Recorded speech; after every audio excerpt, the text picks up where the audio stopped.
Here are my top 5 tips for parents to help your teen with ADHD thrive. Number 1, have expectations of them and help them feel useful. In so many families of kids with ADHD, I see what I call high giving, low expectations. High giving, low expectations is when parents give everything to the child, expensive phones, computers, everything they want, and expect very little in return except for maybe grades. So when parents engage in high giving, low expectations, often the outcome of that is kids who have a propensity to be immature and inflexible and self-centered and have a sense of entitlement at home, but those behaviors are not exhibited elsewhere. The other really important thing here is that teens with ADHD need to feel useful. They need to have a sense of purpose. What that looks like is putting expectations on them to help around the house, giving them responsibilities, and even if they complain about these things, they still need to do them because they're going to help them feel useful. So if you don't have expectations in place for your teen, you need to start putting expectations in place in order for them to earn all the great things that you provide for them. If you need help with this, please check out the Creating Daily Expectations course, which is part of the ADHD Dude membership site. Number 2, cultivate flexibility and do not accommodate inflexibility. Many kids with ADHD have a propensity to be inflexible because cognitive flexibility, so the ability to be adaptable, go with the flow, change things as needed, that is one of the core executive function skills. And as we know, ADHD is an executive function developmental delay.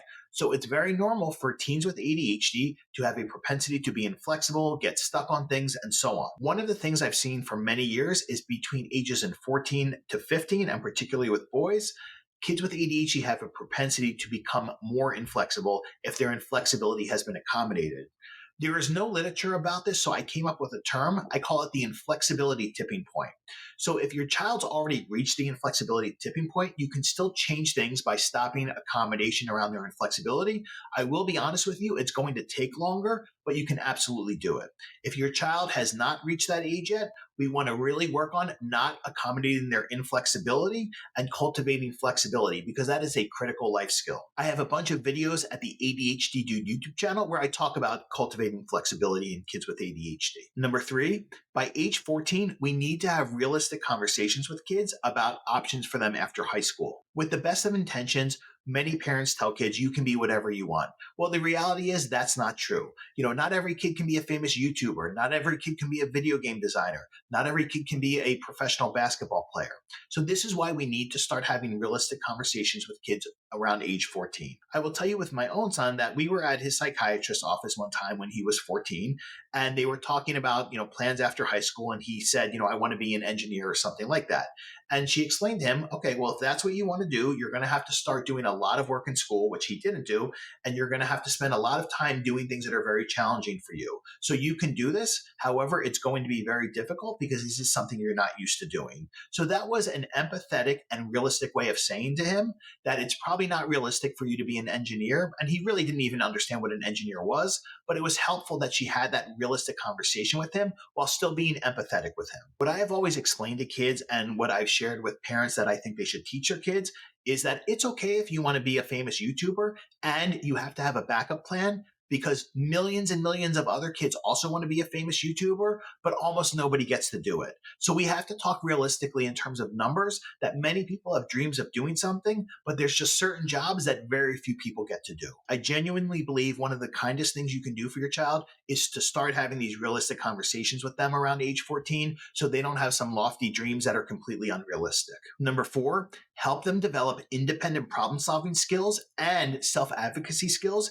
instead of you speaking for them or rushing in to fix things. I can't tell you over the years how many families I've met with where the parent speaks for the teen or the teen looks at them for the parent to answer the question, and that is not helpful because that's not helping kids develop self-advocacy skills. One of the things I have always taught parents of kids with ADHD is to let your child have their own relationship with their doctors instead of you speaking for them, because that's a way to develop self-advocacy skills. And it's also important that kids learn to feel comfortable talking to their doctor about any concerns they might have. I'm a former school social worker and school counselor who worked at special education schools, and I cannot tell you how many times parents swooped in to try to fix some discomfort the kid was experiencing or solved an issue for the kid that the kid was completely capable of resolving on their own, and that is not helpful.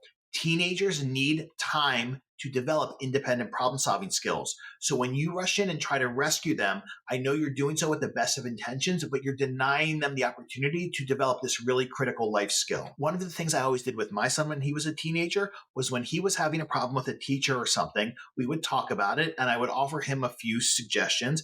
And I would also provide him with some language to use with the teacher. And I would actually send it to him in a text so he can review it on his own, because I was not going to speak for him. I wanted him to speak directly to the teacher himself or whoever it was he was having an issue with. Number 5, all teenagers need independence and they need to experience what Dr. Camilo Ortiz calls the 4Ds, which are discomfort, distress, disappointment, and mild danger. Because of their own anxiety or because of their unrealistic fears or catastrophic thinking, so many parents do not give their teens an age-appropriate level of independence, and that can also really be detrimental to kids' development. They need to have independence to experience things, and having independence also helps them build their self-confidence. I want you to understand that the way teens develop self-confidence is through recognizing their abilities within themselves, not from you telling them how great they are or from sitting in a therapist's office talking about feelings. They have to have experiences and see how capable they are in order to develop self-confidence. In terms of the 4Ds,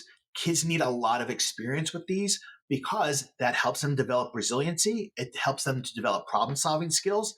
And really, it helps them develop executive function skills and social skills as well. It is okay for your child to be uncomfortable. Learning to tolerate temporary discomfort is part of life. When teens realize that they can tolerate temporary discomfort, that helps them build their resiliency and their self-confidence. It is also crucial for them to experience temporary distress, because if they don't experience that, how are they going to learn to deal with distress when you're not around to help them? As for disappointment, we're all going to face many disappointments in our lives.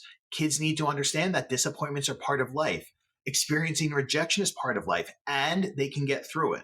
So when they experience disappointment and we help them understand that it's okay, this happens to everyone, we normalize it, again, that helps them build resiliency and helps them build self-confidence through realizing they can persevere through difficult things. The last one, mild danger, is one that many parents get stuck on because they're not sure what that means. Let me give you an example of what allowing teens to experience mild danger looks like, and I'm actually going to use an example with my own son. When my son was 14, we took a vacation to Vancouver, and we got into an argument about something because my son suddenly decided he wasn't willing to do some activity we were going to do.